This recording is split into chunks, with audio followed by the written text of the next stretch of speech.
کتنے لوگ ہیں جن کے ماں باپ چلے گئے ہیں اور وہ سوچے کہ وہ کتنا انہیں یاد کرتے ہیں، اور جب یہ بے رخی یہ دنیا دیکھتے ہیں، یہ نئے رنگی یہ دنیا دیکھتے ہیں، لوگوں کا بھول جانا دیکھتے ہیں، تو مزید دل پر ایک چوٹ لگتی ہے کہ یار جب میں چلا جاؤں گا، جب ہم چلے جائیں گے، تھوڑے دن تک، تھوڑے مہینوں تک، ہو سکتا ہے 1 آدھ سال تک کوئی یاد کرے گا، اس کے بعد کسی کا کچھ رکتا نہیں ہے، دنیا چلتی رہتی ہے۔ وہ کہتے نا ایک قبر پر ایک کتبہ لگا ہوا تھا، مجھے لگتا تھا میں اہم تھا اور یہی میرا وہم تھا۔ ہمیں لگتا ہے میں بہت اہم آدمی ہوں، میرے جانے سے بڑا فرق پڑ جائے، میں نہیں ہوں گا تو بہت لوگوں کو امپیکٹ کریٹ ہوگا، یہ بھول ہے ہماری۔ دنیا پہلے سے چل رہی ہے اور اب بھی چلتی رہے گی، اب تو اور بے رخی ہو گئی ہے۔ پہلے چلے لوگ ماں باپ کو، مرنے والوں کو بہت یاد کرتے تھے، جیسے جیسے دن گزرتے جا رہے ہیں لوگوں کے بس صرف گھر والے، چونکہ وہ بہت کلوز ہوتے ہیں، ان کو شاید یاد زیادہ رہتا ہے، باقی دوست احباب دنیا والے تھوڑے عرصے کے بعد سب کی اپنی زندگی ہے، سب کا اپنا معمول ہے، اور یہ ہم سب کو احساس دلاتا ہے کہ میں اور آپ بھی جائیں گے اور پھر شاید دنیا میں یاد کرنے والا کوئی نہیں ہو۔ لیکن ہم کچھ ایسا کر کے کیوں نہ جائیں کہ کوئی یاد کرے یا نہ کرے، کوئی ثواب پہنچائے یا نہ پہنچائے، میں خود ایسا کر کے جاؤں کہ مرنے کے بعد قیامت تک مجھے خود ہی قبر میں ثواب ملتا رہے۔ اصل عقل مندی یہ ہے، جو دوسروں کے آسرے پہ جیتے نا کہ میرے مرنے کے بعد بچے ایصال ثواب کریں گے تو دوست کریں گے، بھائی میں خود اپنی فکر خود نہیں کر رہا تو میرے مرنے کے بعد کون میری فکر کرے؟ ہم سب کی عمر سے چھوٹے لوگ دنیا سے جا چکے ہیں، کبھی قبرستان جا کر چیک کر لینا، آپ کو چھوٹی سی قبر بھی ملے گی۔ وہ چھوٹی قبر کیوں ہوتی ہے؟ وہ چھوٹا بچہ ہوتا ہے جو دنیا سے چلا گیا ہے۔ جوانوں کی قبر بھی ملے گی، بوڑھوں کی قبر بھی ملے گی، ہر ایج کا بندہ آپ کے جاننے والوں میں سی دنیا سے گیا ہوگا، مگر ہم ہیں کہ غفلت کا پردہ ہٹتا ہی نہیں، خیال آتا ہی نہیں ہے کہ مجھے بھی مرنا ہے۔ شعر سارے بولتے ہیں کہ آگاہ اپنی موت سے کوئی بشر نہیں، سامان 100 برس کا ہے پل کی خبر مند، مگر ادراک نہیں ہے، زندگی کے معمولات میں فرق کوئی نہیں پڑتا۔ بندہ کہے نا یار کہ مجھے موت کی فکر ہو گئی ہے، اب میں تیاری کروں گا موت کی، مگر زبانی خرچ تو سارے ہی کرتے ہیں۔ کسی کی میت پہ جائیں تو ایسی بڑی بڑی باتیں لوگ کرتے ہیں، بھائی اللہ کی مرضی تھی، ہر کسی کو جانا ہے، اپنے کرنی کا پھل بھگتنا ہے، لیکن جو یہ کہہ رہا ہے کیا وہ اپنے آپ سے بھی کہتا ہے کہ تجھے بھی جانا ہے؟ تو نے تیاری کر لی جانے کی؟ آج بھی تو جا سکتا ہے۔ اے میرے پیارے اسلام بھائی، آج میں چاہوں گا، یہ موضوع بھی لوگوں کو پسند نہیں آتا، مجھے اندازہ ہے، یار کوئی تھوڑی سی اچھی اچھی باتیں کرو، ہم نعرے لگائیں، ہم جھومیں، اس موضوع پر زیادہ بات کرنا بھی لوگوں کو پسند نہیں ہے۔ عجیب کہانی ہے، ایسی حقیقت ہے موت، ایسی ریئلٹی ہے موت کہ جس سے انکار نہیں۔ دیکھیں ہمارے بہت سارے مذاہب سے اختلاف ہے، کچھ مذاہب ہیں جو نبی پاک کا معاذ اللہ انکار کرتے ہیں، کچھ قرآن کو نہیں مانتے، کچھ ایسے لوگ ہیں جو اللہ کو ہی نہیں مانتے ہیں۔ کتنے اختلاف ہیں لوگوں میں، دنیا بھر میں الگ الگ قسم کے ریلیجن ہیں، دہریت والے لوگ ہیں، کمیونسٹ لوگ ہیں، عجیب عجیب لوگ ہیں جن کا آپس میں ہمارا بڑا اختلاف ہے، معاذ اللہ کچھ لوگ ہمارے نبی کو آخری نبی نہیں مانتے۔ لیکن ایک حقیقت ایسی ہے جو دنیا کا ہر مذہب مانتا ہے، دنیا کی ہر قوم مانتی ہے، دنیا کا ہر بندہ، عقل مند ہو یا بے وقوف ہو، جناب پڑھا لکھا ہو یا جاہل ہو، مرد ہو یا عورت ہو، پاکستانی ہو یا امریکی ہو، all around the world everybody must acknowledge that۔ وہ کیا ہے؟ وہ سب مانتے ہیں کہ موت آ کر رہے، کسی کا اختلاف نہیں ہے، کوئی مذہب، کوئی آپ کو دنیا کی قوم ایسی نہیں ملے گی جو کہے نہیں جناب ہمارا ہم نہیں مانتے موت آئے گی۔ ایوری ہر بندہ مانتا ہے، کتنی کمال کی ریئلٹی ہے۔ اچھا سارے لوگ یہ بھی مانتے کہ پتہ نہیں کب آئے گی، ایک تو ہونا کہ بھائی کچھ لوگ کہتے ہیں ہاں موت آئے گی مگر ہم کو پتا ہے، nobody knows، کسی کو بھی نہیں پتا کب آئے گی، یہ پتا ہے آئے گی اور بچ کوئی نہیں سکتا۔ یہ ایسی ریئلٹی ہے، مگر پھر بھی اس پر بات کرنے کے لیے کوئی تیار نہیں ہے۔ ذرا 4 دوست مل کر موت پہ بات کرے کہ یار کوئی اور بات کرو یار۔ کمال ہے، آپ نے اور میں نے 1 مہینے بعد لاہور جانا ہو، 2 مہینے بعد یورپ جانا ہو، کسی کو بھی جانا ہو، وہ ابھی سے باتیں شروع کر دیتے ہیں، یار کیسے جائیں گے، فلائٹ کیسی ہوگی، ٹرین کا ٹکٹ ملے گا کہ نہیں، وہاں جہاز، وہ کرنسی کون سی چلے گی۔ اچھا صرف نیت کی ہے اور باتیں شروع، ڈسکشن شروع، مشورے شروع، جب تک جائیں گے نہیں روز باتیں کریں گے۔ ادھر جانا نہیں جانا پتا نہیں ہے مگر تم روز بات کر رہے ہو، جدھر جانا کنفرم ہے اور کب جانا ہے یہ بھی نہیں پتا، آج بھی جا سکتے ہو، اس کے لیے کوئی بات نہیں کرے گا، اس کے لیے کوئی ڈسکشن نہیں، اس کے لیے کوئی تیاری نہیں۔ سوچئے، چلے آپ کہتے ہیں یار یہ دعوت اسلامی والے موت پر بہت بات کرتے ہیں، آخرت پر بہت بات کرتے ہیں، بہت ڈراتے ہیں، چلو بھائی ہم اور آپ موت پر بات نہیں کرتے، ہم بات نہیں کریں گے تو کیا مرنے سے بچ جائیں گے؟ ہیں اس حقیقت سے نکل جائیں گے؟ آنکھیں بند کرنے سے مصیبت جاتی نہیں، فیس تو کرنا ہی پڑے گا۔ تو آج انشاءاللہ مختصر سے وقت میں ہم سب کی زندگی کی سب سے بڑی جو حقیقت ہے نا، وہ ہے موت۔ آج اس پر کچھ بات کرتے ہیں۔ اللہ کرے کہ آج کا بیان ہم سب کے دلوں سے غفلت کا پردہ ہٹائے اور ہم اپنی موت کی تیاری کرنے کی کوشش میں لگ جائیں۔ امام محمد غزالی علیہ رحمت اللہ الوالی لکھتے ہیں کہ بنی اسرائیل کا ایک بڑا مغرور شخص تھا، بڑا ایروگنٹ تھا، بڑا اس کا کر و فر تھا۔ ایک بند کمرے میں بیٹھا تھا، اچانک ایک شخص کمرے میں داخل ہوا اور اس مغرور شخص کی طرف لپکا۔ وہ بڑا تکبر والا آدمی تھا، وہ بڑا غصے میں آ گیا اور کہتا کہ تم ہو کون؟ میرے کمرے میں آ کیسے گئے؟ تمہیں آنے کی اجازت کس نے دی؟ تم جانتے نہیں میں کون ہوں؟ جو اندر آنے والا شخص تھا وہ کہتا ہے مجھے اس گھر کے مالک نے اجازت دی اور میں وہ ہوں جسے کوئی دربان روک نہیں سکتا، میں وہ ہوں جس کو کسی سے اجازت لینے کی ضرورت پڑتی نہیں ہے، مجھے کسی کا دبدبا ڈرا نہیں سکتا، نہ ہی مجھ سے کوئی مغرور اور سرکش شخص بچ سکتا۔ اب جیسے ہی یہ باتیں سنی نا تو مغرور شخص جو تھا وہ ڈرنے لگا، وہ کانپنے لگا، وہ گھبرا گیا۔ وہ کہتا ہے کہ آپ تو ملک الموت معلوم ہوتے ہیں، کیونکہ جس کو کوئی نہیں روک سکتا، جس کو کسی کی اجازت کی ضرورت نہیں ہے، جس کو کسی کا دبدبا کرو فر ریزسٹ نہیں کر سکتا، وہ ملک الموت کے سوا تو کوئی نہیں۔ لگتا ہے آپ ملک الموت ہیں؟ تو فرماتے ہاں میں ملک الموت ہوں۔ اب وہ شخص تو بڑا گناہگار تھا، وہ رونے لگا، چیخنے لگا کہ حضور تھوڑی سی مہلت دے دیں، کچھ نیکیاں کر لوں، توبہ کر لوں، اللہ کو راضی کر لوں، ابھی میری روح قبض نہ کرے۔ ہائے ہائے، ملک الموت فرماتے تمہاری سانسیں پوری ہو گئی ہیں، اب تمہیں کوئی ٹائم نہیں ملے گا۔ اگر تم نے، وہ پوچھتا ہے حضور مجھے کہاں لے جایا جائے گا مرنے کے بعد؟ فرمایا اس مقام پر جہاں تو نے اعمال بھیجے ہیں، اس گھر کی طرف جو تو نے تیار کیا۔ وہ شخص کہے گا حضور میں نے تو کوئی گھر تیار نہیں کیا، کوئی نیکی آگے نہیں بھیجی۔ ملک الموت فرماتے پھر تمہیں بھڑکتی آگ کی طرف لے جایا جائے گا، جہاں تمہارے گوشت پوشت وہ آگ نوچ لے گی۔ یہ کہہ کر ملک الموت نے اس شخص کی روح کو قبض کیا، اس کے پورے گھر میں کوہرام مچ گیا، گھر والے رونے لگے۔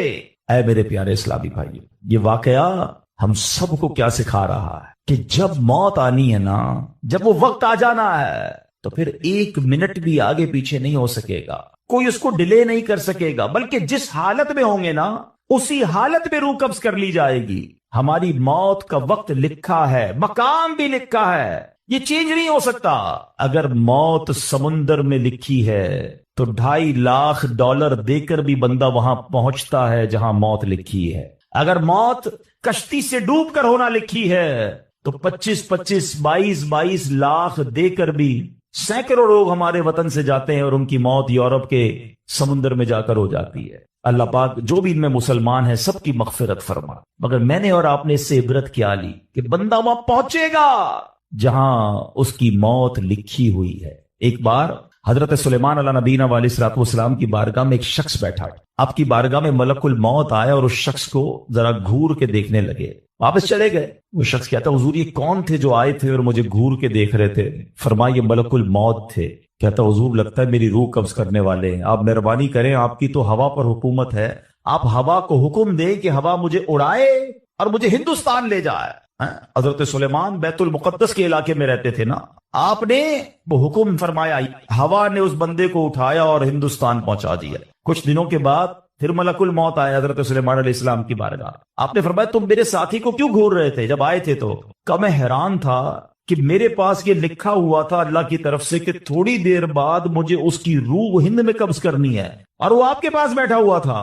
اللہ اکبر! حضرت سلیمان نے کہا میں نے حکم دیا اور ہوا نے اسے ہند پہنچایا، اور جب وہ ہند پہنچا تو پرٹیکولر ٹائم پر اسی مقام پر اس کی روح کو قبض کر لیا گیا۔ ہائے ہائے ہائے، یہ ہے میری اور آپ کی حقیقت۔ دوڑتے رہتے ہیں، بھاگتے رہتے ہیں، پلاننگ ہے کہ ختم نہیں ہو رہی، فکریں ہیں کہ ختم نہیں ہو رہی، ہر وقت بیٹھے ہیں اگلا پلان کیا ہے، 5 سال کا، 10 سال کا، ایک دکان ہے تو 2 دکانیں، ایک گھر ہے تو 2 گھر، بڑا گھر، ہوادار گھر ہے، نوکری ہے تو کاروبار کرنا ہے، ملک سے باہر جا کر جناب پیسے کمانے، یہی سوچ ہے بس۔ اس پورے شیڈول میں موت کہاں ہے؟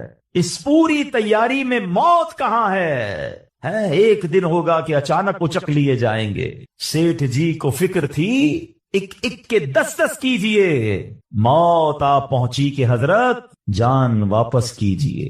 اور آپ کو پتا ہے جس عالم میں میں اور آپ ہوں گے، بڑی میں اہم بات کرنے جا رہا ہوں، یہ آپ نے دیکھا نا کہ حضرت سلیمان نے وہ حکم فرمایا تو ہند پہنچا، کوئی کشتی میں تھا اس کی موت وہاں تھی، کوئی سمندر پانی کے اندر ہزاروں فیٹ نیچے جانا تو اس کی موت مالک کی تھی۔ اس کا مطلب تو یہ ہوا کہ میں کہیں بھی کسی بھی مقام پر مر سکتا ہوں، میری موت پتہ نہیں کہاں لکھی ہے۔ اب ذرا غور کیجئے، ہم سب پتہ ہے کیا چاہتے ہیں کہ موت کے وقت ہم سجدے میں ہوں، چاہتے ہیں نا؟ اللہ کرے اللہ کے گھر میں موت آئے، کلمہ پاک پڑھتے ہوئے موت آئے، تلاوت قرآن کرتے ہوئے موت آئے، نبی پاک پر درود پڑھتے ہوئے موت آئے، اللہ ایسا کرم کر دے کہ مدینہ منورہ میں موت آئے، گنبد خضرا کے سامنے موت آئے۔ یہی تصورات ہے نا، ایک مسلمان چاہتا یہی ہے کہ یار موت آئے تو کسی اچھے عالم میں ہو، کسی بڑی خوبصورت باوضو نیکی کرتے کرتے دنیا سے جاؤں۔ تمنا تو سب کی یہ ہے۔ اچھا مجھے ایک بات کا جواب دیں، یہ کیسے ممکن ہے کہ کوئی بندہ صبح سے شام تک نماز نہ پڑھے اور کہے موت سجدے میں آئے؟ صبح سے شام تک مسجد میں نہ آئے اور تمنا یہ کر رہا ہے کہ مسجد میں موت آئے، باوضو رہتا ہی نہیں ہے تو کیسے امید رکھ رہا ہے کہ باوضو موت آئے، قرآن کھول کر پڑھتا ہی نہیں ہے تو کیسے امید کر رہا ہے کہ تلاوت کرتے کرتے موت آئے؟ جو صبح و شام گالیاں دیکھتا ہے کیا اس کو ڈر نہیں لگتا کہ گالی دیتے دیتے موت آ سکتی ہے؟ جو شراب پیتا ہے اس کو ڈر نہیں لگتا کہ شراب کے نشے میں موت آ سکتی ہے؟ جو بدکاری کرتا ہے اس کو ڈر نہیں لگتا کہ بے حیائی اور بدکاری کرتے ہوئے موت آ سکتی ہے؟ جو تاش کھیلتا ہے، جوا کھیلتا ہے، اس کو ڈر نہیں لگتا کہ مرتے اسی وقت میں تاش کھیل رہا ہوں گا اور مجھے موت آ گئی، تو میں نشہ کر رہا ہوں مجھے موت آ گئی، میں بے حیا اور بدکاری کہ بری بری باتیں ٹیلی فون پر ساری رات کر رہا ہوں اس وقت موت آ گئی، ملک الموت کو منع نہیں کر سکو گے کہ میں غلط کام کر رہا ہوں، ٹائم دے میں توبہ کر لوں؟ نہیں، جو سجدے میں ہوگا وہ سجدے میں اٹھایا جائے گا، جو درود پڑھتے پڑھتے جائے گا وہ درود پڑھتے پڑھتے اٹھایا جائے گا۔ سوچے وہ جو شراب میں جائے گا، نشے میں جائے گا، ادھر کیسے اٹھایا جائے؟ اب اس کا آسان حل پتہ ہے کیا ہے؟ کہ بندہ زندگی ایسے گزارے کہ جس حال میں مرنا نہیں چاہتا نا وہ کام چھوڑ دے۔ عقل مندی یہ ہے کہ اپنے دن کا شیڈیول ایسا بنائے کہ میں وہ کام ہی نہ کروں جس میں مرنا نہیں چاہتا، ورنہ میں روک نہیں سکوں گا موت کو۔ آپ چاہتے اچھی موت ہو؟ میں بتاتا ہوں کس کی اچھی موت آ سکتی ہے۔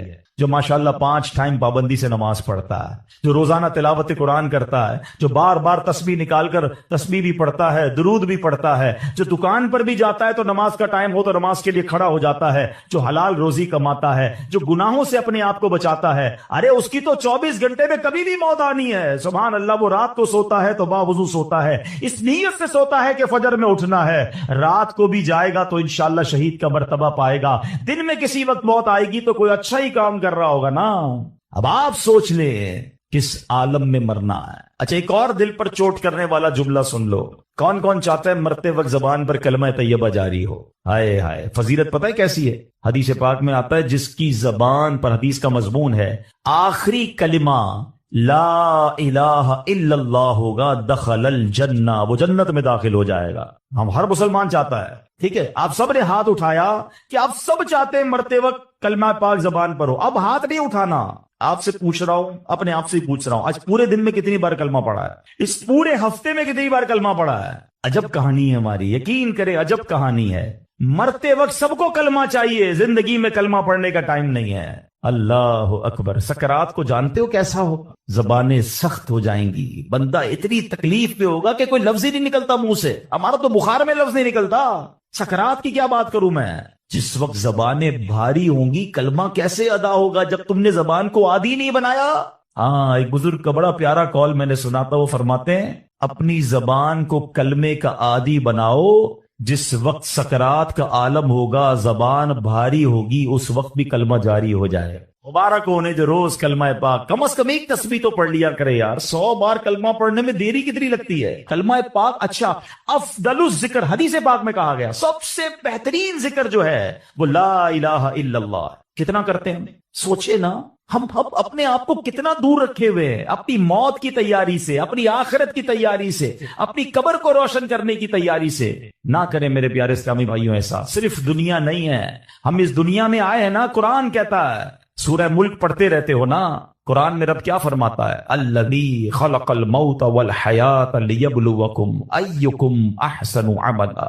اللہ اکبر۔ اس میں کیا فرمایا رب نے؟ جس نے موت اور زندگی پیدا کی کہ تمہاری جانچ ہو کہ تم میں کس کا کام زیادہ اچھا ہے۔ میں اور آپ جو آئے نا دنیا میں, واٹ از دا ریزن؟ موت اور زندگی کو پیدا کرنے کا مقصد یہ ہے کہ چیک کیا جائے کون اچھے کام کر کے آتا ہے. یعنی آسان لفظوں میں ہم سب کو امتحان کے لیے بھیجا گیا ہے. ہم اس دنیا میں آئے ہیں, ہمارا ٹیسٹ ہو رہا ہے. آپ کہ یار اتنا بڑا ٹیسٹ؟ ہاں, یہ 50 60 70 سال کا ٹیسٹ ہے. اور اس کے بعد جو اچھے اعمال لے کر جائے گا, 3-4 گھنٹے کے امتحان کے بعد ایک کلاس آگے بڑھتے ہو نا, ایک آپ کا درجہ آگے بڑھتا ہے. تھوڑا ٹیسٹ بڑا ہے مگر انعام ایسا ہے کہ جنت میں داخل ہو گئے تو پھر کبھی نکالے نہیں جائیں گے. ہاں, قرآن کہتا ہے ہم فیہا خالدون, ہمیشہ ہمیشہ جنت میں رہیں گے. اگر جنت میں جانا ہے تو یہ ٹیسٹ پاس کرنا ہے. یاد رکھیے, صحابی رسول حضرت طارق محاربی رضی اللہ عنہ فرماتے ہیں, اللہ پاک کے آخری نبی صلی اللہ تعالی علیہ وسلم نے مجھے نصیحت کرتے ہوئے فرمایا, یا طارق استعد للموت قبل الموت, اے طارق مرنے سے پہلے موت کی تیاری کر لو. ہاں, یہ نبی پاک نے فرمایا. اچھا, میں ایک سوال کرنا چاہتا ہوں. اگر میں آج آپ سے ایک سوال کروں کہ کسی ہم میں سے کسی کو پتا چل جائے کہ کل کا دن آپ کی زندگی کا آخری دن ہے اور کل رات آپ دنیا سے چلے جائیں گے, ایک دن ہے آپ کے پاس, ایک مسلمان اس ایک دن کو کیسے گزارے گا؟ سچ بتائیے. کیا وہ کل دکان پہ جا کے کاروبار کرے گا؟ کیا وہ کل جا کے پیسے ڈبل کرنے کی کوشش کرے گا؟ کیا وہ کل جا کے فرنیچر مارکیٹ میں فرنیچر بنوائے گا؟ یا کل جا کے ماد اللہ دوستوں کے ساتھ فلم دیکھنے گیا چاہے گا چلو یار آخری دن ہے ذرا موج مزے کر لوں؟ یہ کیا کرے گا؟ اگر عقل مند مسلمان ہوا تو ایک دن ہے تو مسجد میں گزارے گا, تلاوت میں گزارے گا, توبہ میں گزارے گا, ذکر و اذکار میں گزارے گا, اللہ پاک سے معافی میں گزارے گا, کیونکہ آخری دن ہے. یہی کرو گے نا اگر پتا چل جائے. مجھے بتاؤ کیا ہمیں پتا ہے ہمارا آخری دن ہے کہ نہیں ہے؟ ہمیں تو کل کی بات چھوڑے آج رات کا نہیں پتا, تو پھر کیوں تیاری نہیں کر رہے؟ پتا چل جائے تو تیاری کریں گے. میں تو پہلے ہی بتا رہا ہوں آپ کو. آپ میں سے کتنے لوگ بیٹھے جن کو پتا ہے کل صبح تک زندہ رہیں گے؟ مجھے بھی نہیں پتا, آپ کو بھی نہیں پتا. جب پتہ ہی نہیں ہے تو پھر کیوں تیاری نہیں کر رہے؟ پھر کیوں توبہ نہیں کر رہے؟ پھر کیوں حرام کی طرف ہم جاتے ہیں؟ خدا را یاد رکھیے میرے پیارے اسلامی بھائیوں, قبر میں جا کر اتنا پچھتاوا ہوگا گناہگار کو. بلکہ روایتوں میں آتا ہے, پیارے آقا علیہ الصلوۃ والسلام نے فرمایا جس کا مضمون ہے مرنے کے بعد نیک بھی پچھتائے گا گناہگار بھی پچھتائے گا. عرض کی حضور گناہگار پچھتائے گا یہ تو سمجھ آتا ہے, نیک کیوں پچھتائے گا؟ فرمایا گناہگار تو گناہ کی وجہ سے پچھتائے گا, حدیث کا خلاصہ ہے. فرمایا نیک اس لیے پچھتائے گا جب وہ آخرت میں نیکیوں کا اجر دیکھے گا نا, تو وہ کہے گا کاش میں اور نیکیاں کر لیتا, وہ جو فضول ٹائم ضائع کیا تھا اس میں اور اللہ کا ذکر کرتا, اور نوافل پڑھتا, اور عبادت کرتا. تو یقین جانیے میرے پیارے اسلامی بھائیوں, یہ زندگی, یہ جو ہماری سانسیں چل رہی ہیں نا, ابھی چاند سے ہمارے پاس جتنی نیکیاں کرنی ہے کر لے. جس دن سانس بند ہوئی نا اس دن عمل نہیں ہوگا, اس دن جزا ملے. آج دار العمل ہے, today is the time of action and tomorrow is the time of accountability. اس دن صرف جزا ہوگی, یا تو آپ کو اللہ نہ کرے گناہوں کی وجہ سے کسی کو سزا ملے گی یا نیکیوں کا اجر ملے گا. آج وقت ہے نیکیاں کرنے کا. قبر میں اتارے جانے کے بعد کوئی چانس نہیں ہوگا. اچھا آپ کو پتا ہے جب قبر میں بندہ جاتا ہے, کسی کا بھی انتقال ہوتا ہے, تو گھر والے کیا کہتے ہیں, خاندان والے کیا کہتے ہیں؟ میت نے پیچھے کیا چھوڑا ہے. آپ کو پتا ہے فرشتے کیا کہتے ہیں؟ میت نے آگے کیا بھیجا ہے. اصل یہ بات سمجھ لیجئے گا, ہم نے آگے کیا بھیجا ہے. خوش نصیب ہے وہ لوگ جو آگے بھیج کر تیاری کر رہے ہیں. وہ ایک واقعہ کئی بار بیانات میں آپ نے سنا ہوگا کہ ایک بادشاہ تھا اور اس نے اپنی سلطنت میں ایک بڑا عجیب سا مقابلہ کروایا. بادشاہ آدمی تھا, جو اس کے دماغ میں اس نے کہا ذرا چیک کرو میری سلطنت میں سب سے بڑا بے وقوف کون.